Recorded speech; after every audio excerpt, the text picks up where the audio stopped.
Hey guys, Garrett from VL Performance here to introduce our newest product. It is a 3-port boost control solenoid, electronic operation. And what we have for you today is our kit. We also have our mounts by themselves and the 3-port boost control solenoid by itself. What the kit is going to include is our VL branded 3-port boost control solenoid with premium hardware, which includes stainless steel fasteners for the mounting bracket and for mounting the 3-port solenoid to the bracket.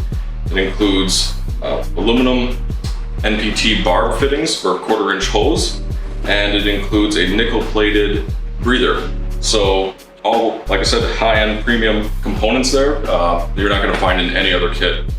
What else that kit includes is a metric pack, a weatherproof connector. So it's going to be great for your engine bay. You can put it wherever you want. You don't have to worry about anything getting corroded or anything like that.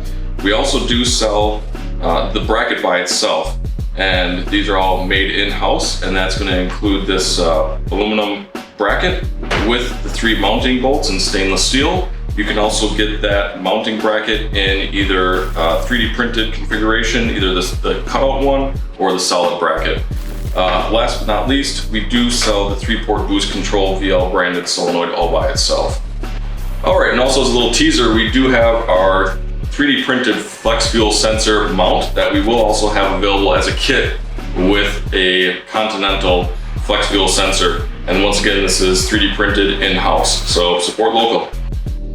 So thanks for checking us out today and taking a look at some of our new products that we have available. Drop a like. If you want to leave a comment on something that you'd like to see us make, like I said, all these parts are made in-house, so feel free to do that. You can more or less make you anything you want.